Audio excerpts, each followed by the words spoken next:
السلام علیکم ورحمۃ اللہ وبرکاتہ۔ آج یروشلم فلسطین کے جو حالات ہیں، مسلمان ظلم کی چکی میں پس رہے ہیں۔ 58 اسلامی ممالک کے ہوتے ہوئے فلسطین کے مسلمان ظلم برداشت کر رہے ہیں، بچے شہید ہو رہے ہیں، مسلمانوں کی بیٹیاں شہید ہو رہی ہیں۔ لیکن افسوس کا مقام ہے کہ 58 اسلامی ممالک، جن میں بڑی بڑی معیشتوں کے حامل ممالک بھی موجود ہیں، بڑی بڑی فوجیں رکھنے والے ممالک، لیکن ان ملکوں میں سے کوئی بھی فلسطین کے مسلمانوں کی مدد کے لیے نہیں آ رہا۔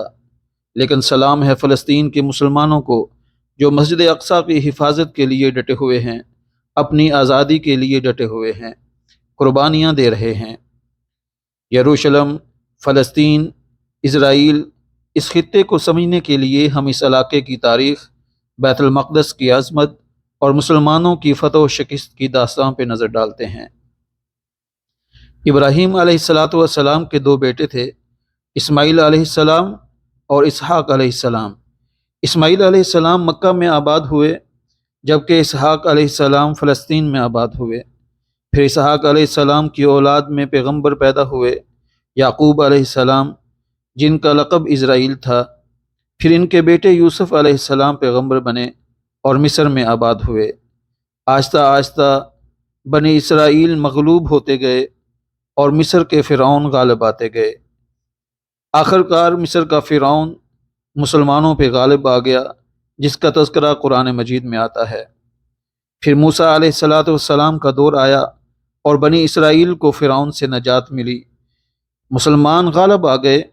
تو اللہ نے بنی اسرائیل کو کہا کہ اللہ نے فرعون کو غرق کر دیا، اب ریاست تمہاری ہے، حکومت تمہارے پاس ہے، اب اپنے آبائی علاقے بیت المقدس کو آزاد کرواؤ اور جہاد کرو۔ ادخلوا الارض المقدسۃ التی کتب اللہ لکم، ارض مقدس جسے اللہ نے مسلمانوں کا مرکز بنایا۔ جیسے آج مکہ المکرمہ مسلمانوں کا مرکز ہے، اسی طرح بیت المقدس بنی اسرائیل کا مرکز تھا۔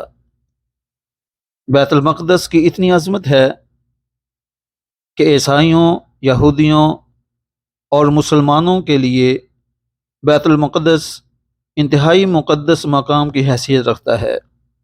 ہزاروں پیغمبر وہاں مدفون ہیں، اور جتنے قرآن میں واقعات بیان ہوئے ہیں، اکثر بیت المقدس میں وقوع پذیر ہوئے ہیں۔ حضرت موسیٰ علیہ السلام کا واقعہ، حضرت زکریا کا محراب میں دعا کرنا، حضرت مریم کے ہاں بیٹے کی پیدائش، حضرت عیسیٰ علیہ السلام کا بچپن اور ان کی جوانی کے واقعات، یہ سارے واقعات وہاں ہوئے ہیں۔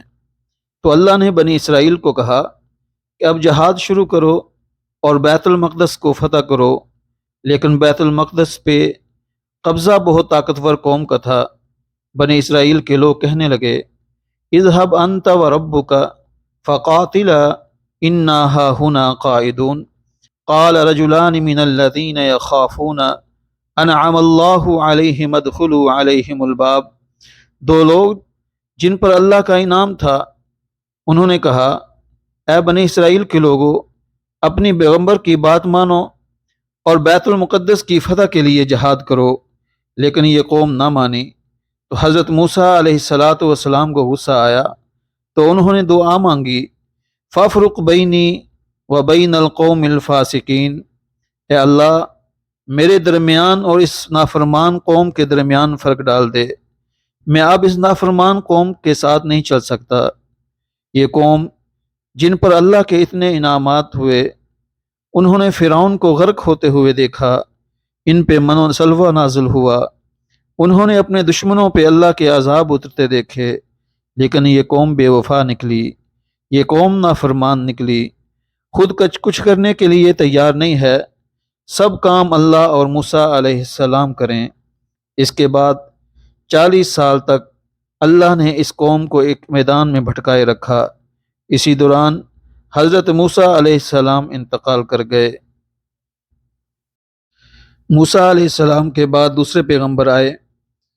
الم تر الی الملأ من بنی اسرائیل من بعد موسیٰ، موسیٰ علیہ السلام کے بعد بنی اسرائیل کی ایک جماعت آئی، اور کہنے لگی کہ ہمیں جہاد کا حکم کریں، ہم بیت المقدس کو فتح کریں۔ اللہ نے ان میں سے ایک کو ان کا کمانڈر بنایا۔ طالوت علیہ السلام ان کے کمانڈر بنے۔ یہ ایسی قوم تھی کہ انہوں نے پھر بھی چونچراں کرنے کی کوشش کی اور طالوت علیہ السلام کی کمانڈ پر اعتراض اٹھائے، لیکن پیغمبر نے ارشاد فرمایا کہ ان کو اللہ نے سلیکٹ کیا ہے، ان کی کمانڈ میں ہی لڑنا پڑے گا۔ قرآن میں آتا ہے کہ جب طالوت علیہ السلام لشکر لے کر نکلے تو فرمایا کہ بنی اسرائیل کے لوگوں دیکھو، لڑائی بہت سخت ہوگی، دشمن بہت طاقتور ہے اور ہم کمزور ہیں۔ فتح اس وقت تک نہیں ہوگی جب تک اللہ کی مدد نہ آئے گی، اور اللہ کی مدد کب آئے گی؟ اس کے لیے اللہ تم کو آزمائے گا، تمہارا امتحان لے گا۔ اگر تم امتحان میں کامیاب ہوئے تو فتح ہوگی، جو امتحان میں فیل ہو گیا وہ شکست کھا جائے گا۔ اور وہ امتحان یہ ہے کہ تمہیں پیاس لگے گی، آگے نہر آئے گی، اس نہر سے پانی نہیں پینا۔ ایک آدھ چلو پینے کی اجازت ہے، پیٹ بھر کے پانی پینے کی اجازت نہیں ہے۔ قرآن کہتا ہے کہ جب انہوں نے نہر پار کی تو فشربوا منہ الا قلیلا منہ، تھوڑے سے لوگ تھے جنہوں نے پانی نہیں پیا، باقی سب نے پانی پی لیا۔ امتحان میں کامیاب نہیں ہوئے تو کیا ہوا؟ جب دشمن کے لشکر سے سامنا ہوا تو ان پہ ہیبت طاری ہو گئی۔ دوسرے لشکر کا کمانڈر جالوت تھا، جو بہت طاقتور اور پہلوان نما شخص تھا اور ساتھ اپنے لشکر جرار رکھتا تھا۔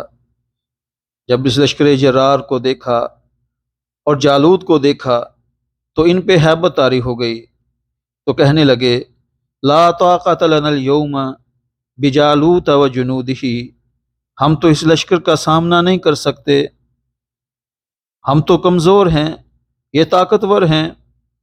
دوستو، یہاں یہ بات ثابت ہوتی ہے کہ اللہ کی نافرمانی کر کے بندے میں غیرت، ہمت اور بہادری نہیں رہتی، اسلامی حمیت ختم ہو جاتی ہے۔ جس طرح آج 58 اسلامی ممالک ہونے کے باوجود مسلمان مظلوم ہیں، ان کی غیرت ختم ہو گئی، وہ دلیری نہ رہی، اسلامی حمیت نہ رہی، وہ شجاعت نہ رہی۔ اسی لیے فلسطین کے مسلمانوں کا آج یہ حال ہے کہ وہ پکار رہے ہیں، بچے پکار رہے ہیں، بہنیں پکار رہی ہیں، لیکن 58 اسلامی ممالک کی غیرت نہیں جاگ رہی، وہ ٹس سے مس نہیں ہو رہے۔ بہرحال بنی اسرائیل کے ایمان والے لوگ میدان جنگ میں ڈٹ گئے اور اللہ سے دعا کرنے لگے، ربنا افرغ علینا صبرا وثبت اقدامنا وانصرنا علی القوم الکافرین، اے اللہ ہم پہ صبر انڈیل دے، ہمیں ثابت قدم رکھ اور کافروں پہ غلبہ عطا فرما۔ بنی اسرائیل کے ان ایمان والے لوگوں نے، اس چھوٹے سے لشکر نے میدان جنگ کے اندر جالوت اور اس کے لشکر جرار کا مقابلہ کیا۔